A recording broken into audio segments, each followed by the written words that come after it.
Here on in, we'll be looking at the sovereign risk indicators for the Jamaican economy, and we will start with the external vulnerability. I'm not so sure if you're able to see the slide, but this slide is really showing our ability to withstand external shocks. And what it's saying is that it's actually declining, because what we see happening is, for instance, we see where our external, and I'm looking at some ratios now, our external debt to current account receipts, we see that increasing. Now, if you are able to see the graph, you'll see where that's increasing, but it's actually a deterioration in terms of our level to withstand certain external shocks, or our capacity to withstand certain external shocks. Because what this is saying, or what this is looking at, is really our capacity to repay external debt going forward, whether interest payments or the actual principal. And we see where that is deteriorating as a result of the decline in our current account receipts or the FX earning that is coming into the country. So, this is very important, and it's something that we need to watch going forward. And we really need to pick up in this area in terms of earning more FX, so that we won't run into liquidity issues going forward. Right. Or cash flow issues going forward. Right. So we have questions that are starting to come in. So what we're going to do, we're just going to run quickly through some of the presentation, and then we'll move to the questions. But I think the important point that Nikeisha is making is that when you look at and she has 4 indicators here, interest payment to current account receipt, external debt to current account receipt, net FDI to GDP, and current account receipts to GDP. They're all pointing in the wrong direction.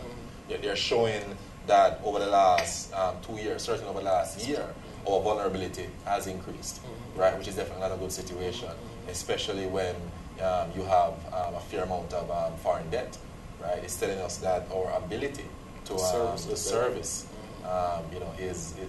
would have actually fallen over the last year, and it points to the fact why we need to get growth going and export growing, so that we can reduce our vulnerability to external shocks. I mean, just one point quickly. We had a conversation earlier about in terms of real exchange rate, but in a situation where you define a real exchange as about 12% overvalued, and at the same time we need to increase the level of export to deal with that external vulnerability. There seems to be some, in my mind, a conflict of either thought process or policy as it relates to how do you balance that. That's an excellent point, because if your vulnerability indicators have gone up, yes, it's telling you that you need to increase competitiveness. Certainly, that's one of the things that you need to do.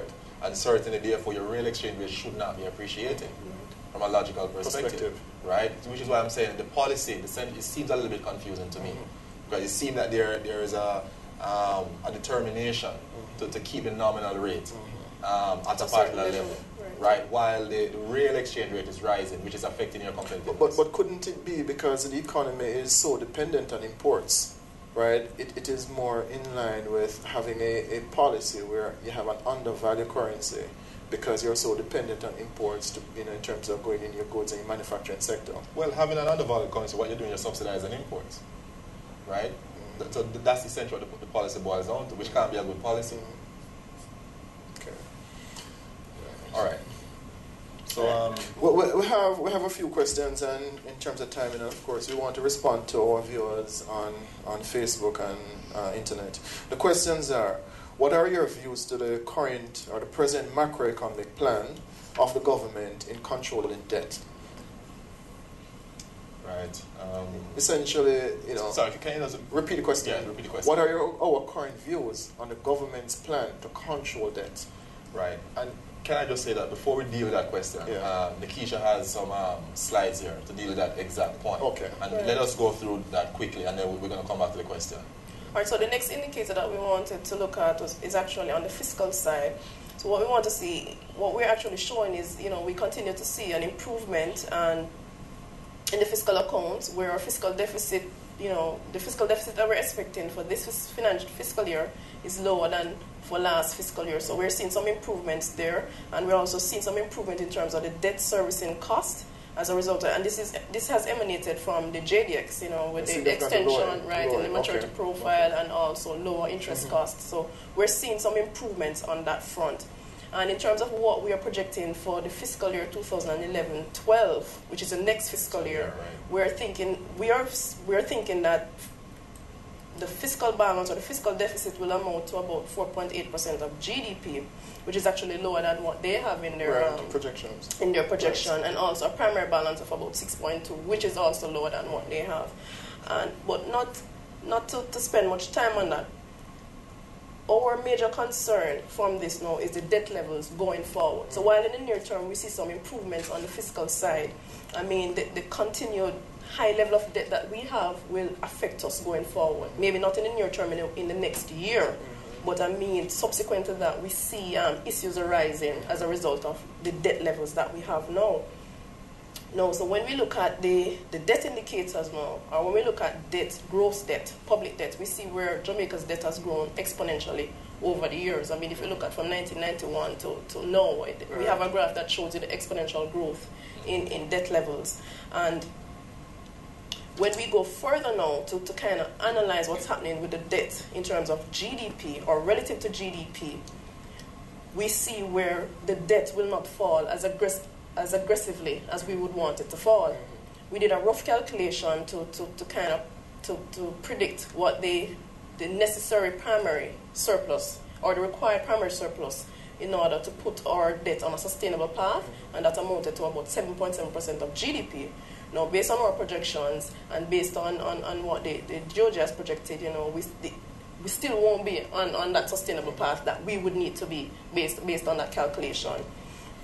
And what we also show you, we're also showing you some debt clustering that will begin or start happening or commence in 2013.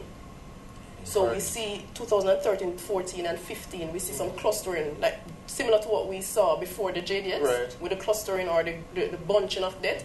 We see a similar situation arising, which will increase our rollover risk.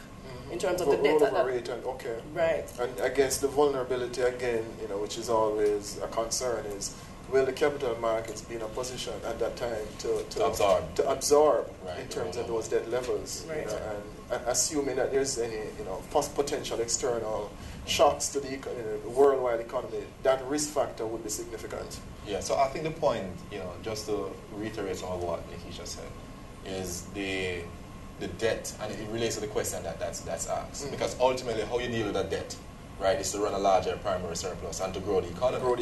Right? Now, based on Nikeisha's calculation, the primary surplus that's sustainable or we need to be running is about 7%, at least 7%. No, we won't be hitting that this year, and we won't be hitting that next year. So it is telling you that the debt is climbing. And the growth levels are being subdued. So there is a problem. And when you look further out, right, 2013, 14, 15, as Nikeisha said, we're seeing clustering of debt as far as maturity or the debt burden. Look at the debt to GDP levels in 2013, 14, and 15. They're actually fairly elevated, and that poses a significant problem. So I guess the essential part of this discussion is how the focus has to be. I mean, it has always been in terms of discussion. How will you be able to grow your way out, and what are the policy framework that is going to be, established, focused on growing?